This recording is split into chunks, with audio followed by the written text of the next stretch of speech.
Hello everyone, welcome back to Relax with Animal Facts. I am Steph Wolf, and today I am going to be learning with you about our furry, scaly, or possibly even slimy friends. And in today's case, it is definitely going to be a furry friend of ours, because we are covering the oh so wonderful zebra. This, of course, is a very, very special listener episode dedicated to Calvin, Hannah, Kimberly, and to Terry. I thank all of you for your wonderful suggestion for today's episode. Calvin actually, along with this wonderful suggestion, sent an equally wonderful picture of the zebra, hand-drawn with all of its magnificence. And so, Calvin, thank you for your drawing in addition to your request. I hope that all four of you that have written into the show that requested this particular animal will enjoy your special episode. For those of you that wish to send an animal request into the show, you can do so in one of four ways. The first way is the most popular way, and that is by sending a message to the Relax with Animal Facts Instagram handle. You can also send an email to relaxwithanimalfacts@gmail.com. You can send your animal request in directly through the website relaxwithanimalfacts.com by clicking the animal request button up at the top. And lastly, you can send a carrier pigeon, and for instructions on how to train them, you can refer more particularly to the carrier pigeon episode. I just want to remind all of you that for those of you that wish to go straight to the facts, on each and every episode past a certain episode, I can't remember which one that we started doing it on, but in the description or the show notes of each episode is a timestamp. So it will say, for example, 6:23. What that means is that the podcast starts, or rather the facts start at 6 minutes and 23 seconds. For those of you that wish to go straight to the facts and are not interested in my reading of the reviews and different things of that nature, you can go straight to that time and listen to your pleasure. Anyone that wants more of the Relax with Animal Facts podcast show, you can go to patreon.com/relaxwithanimalfacts. There are currently 3 exclusive episodes. Along with today's episode, it will be 4 exclusive episodes that you can listen to. And you will be getting 4 exclusive episode continuations, along with some audio versions of the blogs that are posted to relaxwithanimalfacts.com. You can all get access to these exclusive episode continuations, no matter which tier you are on Patreon, the lowest one being $1 per month. But now let us go to the review portion of the show, in which I read a review from one of you special listeners out there. And before I read today's newest review, I am going to actually read an updated review from I Love Snake. We read I Love Snake's review just a couple of episodes ago. It might have even been last episode. I'm not entirely sure. But I Love Snake changed their review from a 5-star to a 1-star just so I would be able to read and see this updated review. And so I Love Snake writes, I meant I love snakes. I caught a frog and 2 salamanders, and now I am keeping them as pets.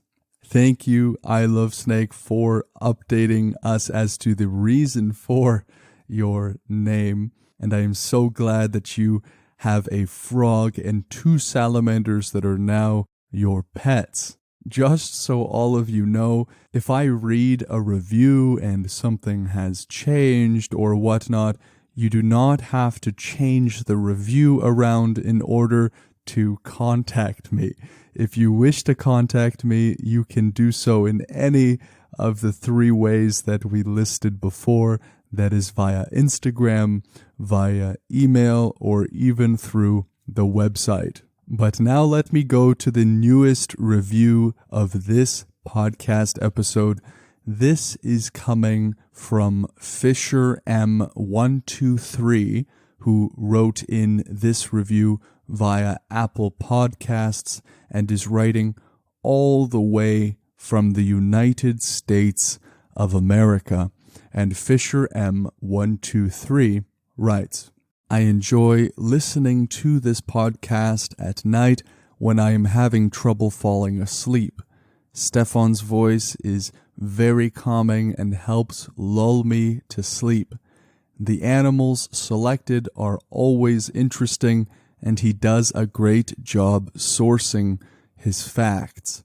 The only thing I would change would be to include more facts. If you're looking for a podcast to unwind with, I'd highly recommend Relax with Animal Facts. Thank you, Fisher, for your wonderful review, along with the suggestion to include more facts. I definitely would love to include as many facts as possible into one episode. The reason I choose as many as I do is normally I only have an allotted time slot to record and to edit and everything like that.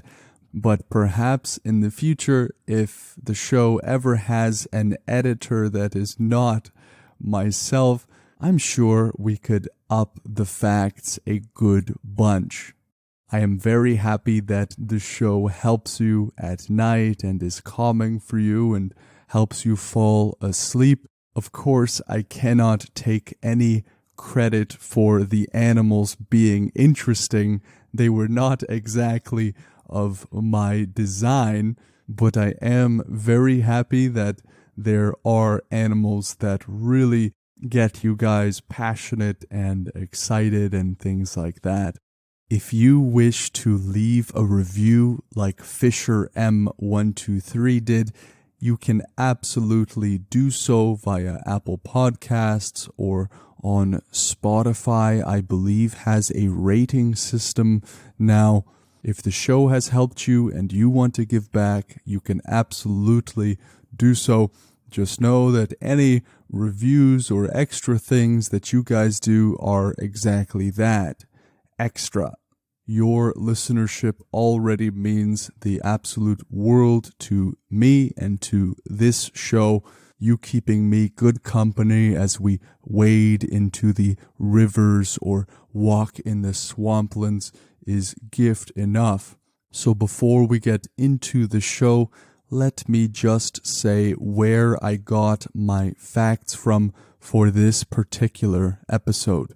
I got my facts from livescience.com, animals.sandiegozoo.org, and etimonline.com. This podcast episode would not have been possible if it were not for these resources, and so each and every one of them will be in the show notes or the description of this episode, and you can always go ahead and search to your heart's content the wonderful animals and etymologies and all of those sorts of things in those resources. Now I would like for all of you to notice perhaps where you are carrying some tension. It might be in the head, it might be in the shoulders. It is amazing just how much of our day we can spend with our shoulders all the way up, or our faces all scrunched up and tensed up because someone cut us off in traffic or was not very nice. For me, in today's case, it is mostly in the head. So I would like all of you to right alongside me, see where you are maybe carrying some tension unknowingly, and do your best to try to relax those portions of your body as we go into this immersive experience with me, Steph Wolf, into the grasslands where the zebra resides.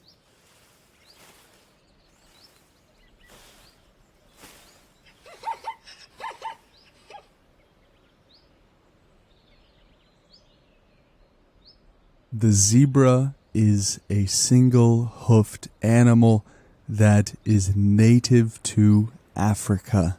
The zebra is going to be very closely related to horses and to donkeys, and in fact they are even in the same genus, Equus. So that means that its scientific name is going to include this particular word. And just so everyone knows how the word is spelled and it is not left up to my horrible pronunciations, the word is spelled Equus. So whether it is pronounced Equus or Equis is all a matter of chance at this point. So the scientific name is going to be Equus zebra, which for I am thankful that it is so short. And the most prominent feature of zebras that we most likely think about when we think about the zebra is this kind of bold pattern on their coats. And so I figure it might be a good place to start right off. Despite their appearance, zebras are not just black and white. They are sturdy, spirited animals that are a study in contrasts. They are social and also standoffish at times. They are willful. They are playful. They are resilient and sometimes vulnerable. Their life in a herd can be complex, and yet they will also find some safety in numbers. And so despite the fact that they are black and white in their appearance, these animals are more complex and have more to their character than their coats might give them credit. But these stripes, the age-old question, the age-old debate, are they white with black stripes, or are they black with white stripes? Zebras are generally thought to have white coats with black and sometimes brown stripes. That is because if you look at most zebras, the stripe end on the belly and toward the inside of the legs, and the rest is all white. However, some zebras are born with genetic variations that make them all black with some white stripes. And as it turns out, zebras have black skin underneath their hair, so it really depends how you look at it. Now, when I think about the stripes of the zebra, I see it as very majestic and very beautiful and altogether very unique. We cover a lot of animals that will employ camouflage and things like that, in which their fur or parts of their appearance will be pretty specific environments. We may think of the cheetah, for example, where their fur is this spotted, sporadic kind of coloration that matches the grasses and the tall reeds that they blend themselves into in their environments, but the zebra sticks out like a big sore thumb. And so the question will naturally arise, why the stripes? It might be surprising to you that these stripes serve actually a kind of protection from their natural predators. The reason I would imagine the zebra to stick out like a sore thumb and that the stripes would be disadvantageous is because I am imagining them completely alone. But in the case of the zebra, they travel mostly in groups for protection against predators. So you can imagine that when zebras are grouped together, these stripes all combining together and mixing with one another will almost create a sort of illusionary experience where it might be difficult for the leopard or for the lion to pick out one individual zebra to chase. A lot of the predatory tactics that are employed by some of these big cats, which are the zebra's natural predators, is to single out or to scatter the herd in one way or another. If they can get just one of the animal of this giant pack to be able to scatter off from the rest, they will have a much easier time getting their dinner. But in the case of the zebra, the choosing of which particular animal would be best to separate from the rest of the pack or the rest of the group is going to be tremendously more difficult when you have these different patterns of stripes blending into one big tapestry of confusion. And of course, the zebra stripes are unique to each individual and will even provide a basis for which researchers are able to single out or identify individuals from their families. How researchers identify certain animals within a pack or a group, to me, is actually pretty interesting. It can tell you much about the animal's anatomy and different sorts of things of that nature. I think, for example, of the gorilla, in which many individuals will be identified by their nostrils. We as human beings have a great variety in our fingerprints. Now, the reason I don't say that our fingerprints are 100% of the time unique is because there have actually been cases in which there are identical fingerprints among people. It is incredibly rare, so we can say that as a generality, human beings can be identified by their unique fingerprints.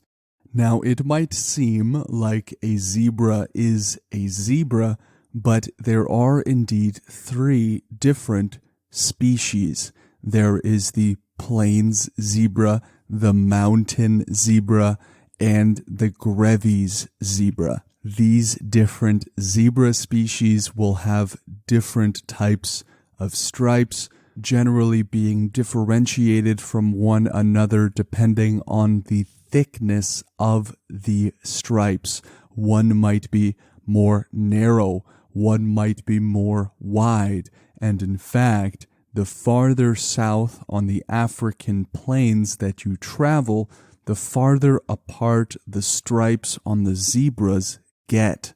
The basic form of zebras, the large head, the very sturdy, strong neck, the long legs, a dorsal stripe along the spine, dorsal just meaning posterior or back, and this dorsal stripe will continue along the spine right down to their tasseled tail. They will have a bristly mane, and all of these characteristics is universal among the zebra.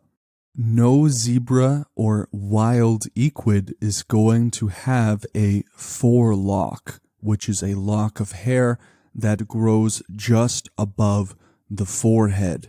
It is particularly challenging for me to describe, so it might be easier when you do have time to search up what exactly a forelock is and what it looks like.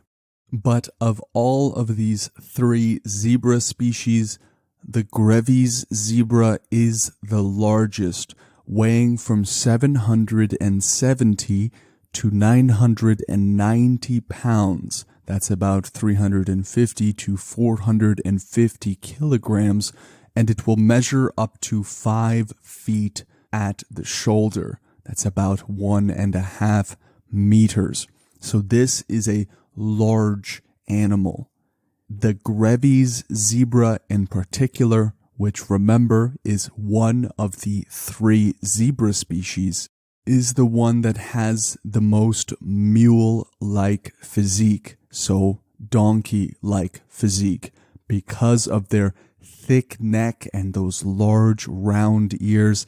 It is going to look quite mule-like. The Grevy's zebra, although they have a very thick neck, will have one of the thinnest stripes. They will have these thin stripes extending all the way down to their white belly. On the hindquarters, the stripes are vertical until above the hind legs. Just so all of you know how the Grevy's zebra is spelled, it is Grevys, the Grevy's zebra. The second zebra species, which is the mountain zebra, has vertical stripes on the neck and torso, which graduate to wider and fewer horizontal bars on the haunches. It has a very particular gridiron pattern on its rump, and its white underside has a very dark stripe that will run the full length of its belly. What mostly distinguishes the mountain zebra is a distinctive dewlap that is on its throat that looks a bit like an Adam's apple. And lastly, the plains zebra is the most abundant and smallest of the three zebra species. Some subspecies have a stripe pattern different from all the others, that being brownish, quote-unquote, shadow stripes between the black stripes on their coat. We can see here that of these three species, they will also have some very distinguishing characteristics that goes beyond mere size, length, and things of that nature. The mountain zebra having a kind of Adam's apple, the Grevy's zebra being, of course, the largest, but also having a very mule-like physique, and the plains zebra having a distinctive stripe pattern commonly among subspecies. And let us move to the habitat and diet. Different zebras have different habitats. The Grevy's zebra lives in semi-arid grassland habitats in Kenya, Ethiopia, and Somalia. The mountain zebra, of course, as their name so rightly and fitly implies, they will inhabit rocky, arid slopes in Namibia and Angola. The plain zebra, which are the most abundant, if we remember, of the three zebra species, are found from the grasslands of East Africa to the scrubby woodlands of southern Africa. They are particularly one of Africa's most successful and adaptable large herbivores. A subspecies of the plains zebra known as the Grant's zebra is famous for its spectacular migrations during the rainy season in the Serengeti, when as many as 10,000 of these animals can be seen journeying together in congregated herds. Already we are seeing some amazing facts about the zebra. Because the zebra is in particular one of these animals that are seen as very exotic and unique and special, we oftentimes see it in a lot of different places, but without going in any particular detail. And so it is great to find out just exactly how they are not only unique in their appearance, but also in their behaviors, physiology, and anatomy. Zebras are herbivores, meaning that their diet is herbivorous in definition. The zebra, therefore, is going to be grazing on grasses, although they might also browse a bit on the leaves and stems of bushes, as well as sometimes bark. They graze for many hours each day, using their strong front teeth to clip off the tips of the grass. Their back teeth then crush and grind the food, and because these are decently large animals, they're going to spend much of their time chewing, which in turn will be wearing those teeth down. But in the zebra, they do not have much to worry about. They will not have to go and buy some dentures, but rather they will be putting the zebra dentists out of business by having their teeth continually grow all throughout their life. As the dry season approaches and the grasses will die back, the zebra herds will travel more in order to find more food and water holes for drinking as well. Most zebras are considered nomadic, meaning that they are going to be without specific territories and frequently traveling. However, we remember that the zebra has 3 distinct species, and the Grevy's zebra, which is the largest of the zebras, is going to be an exception to this nomadic behavior. Stallions of this species will actually mark out territories with urine and with dung. The mares, their foals, which is the little babies, as well as immature males, wander through as they wish. But any other large stallions are going to know that they will have to stay out of the territory of another stallion. If food becomes scarce, the stallions, however, will leave their territories for a while and travel with the larger herds. They do what they do in order to survive the particularly arid conditions of their environment. It is dry, it is hot, and oftentimes it can be very unforgiving as well as unpredictable. Now, at the top of the show, you heard what the zebra sounds like.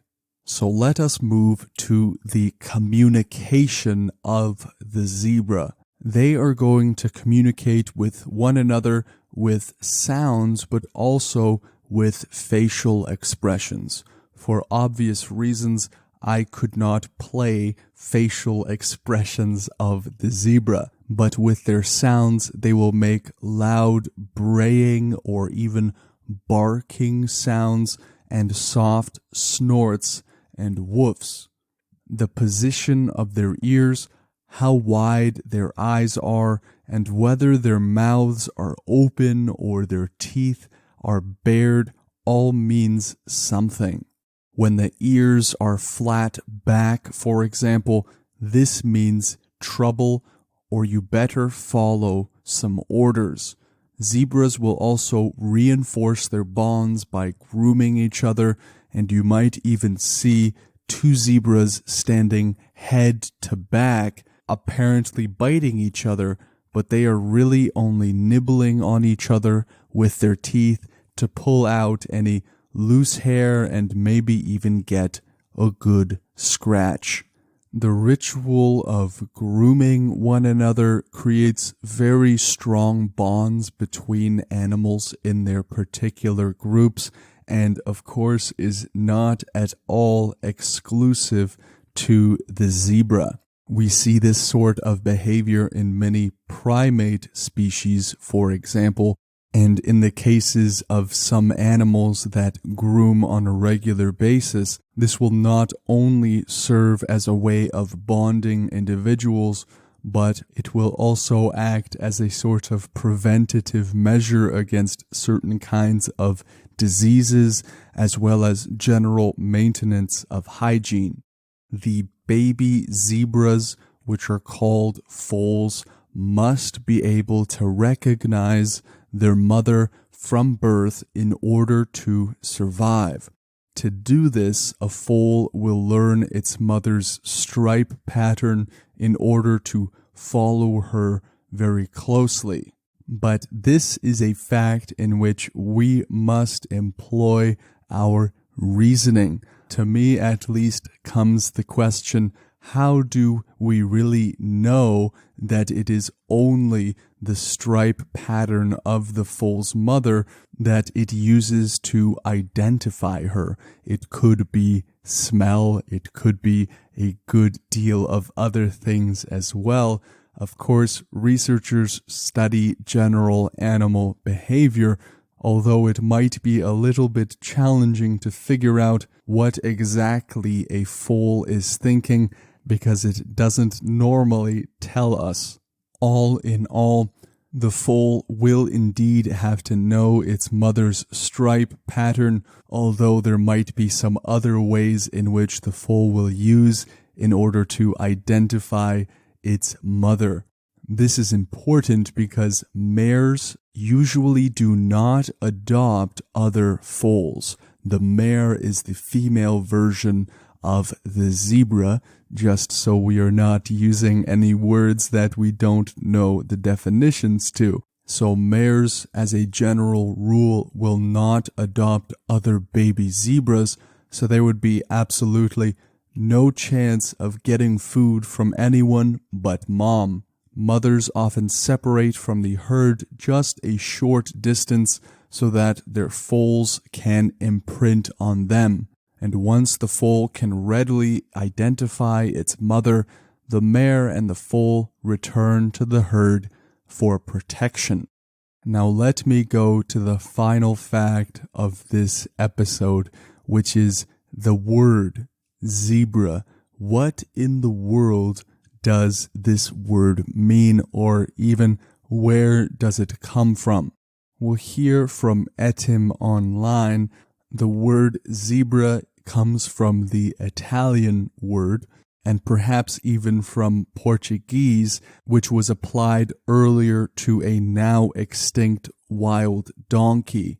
But for the most part, the word zebra has a bit of an uncertain origin. It is said to be perhaps Congolese or from an Amharic word, but perhaps it ultimately might be from the Latin word equiferus, which means wild horse, and from equus, horse. The zebra is most certainly a kind of wild horse, as can be evident just from looking at them. But it seems as though the word zebra is mostly unaccounted for and is from a sort of uncertain origin.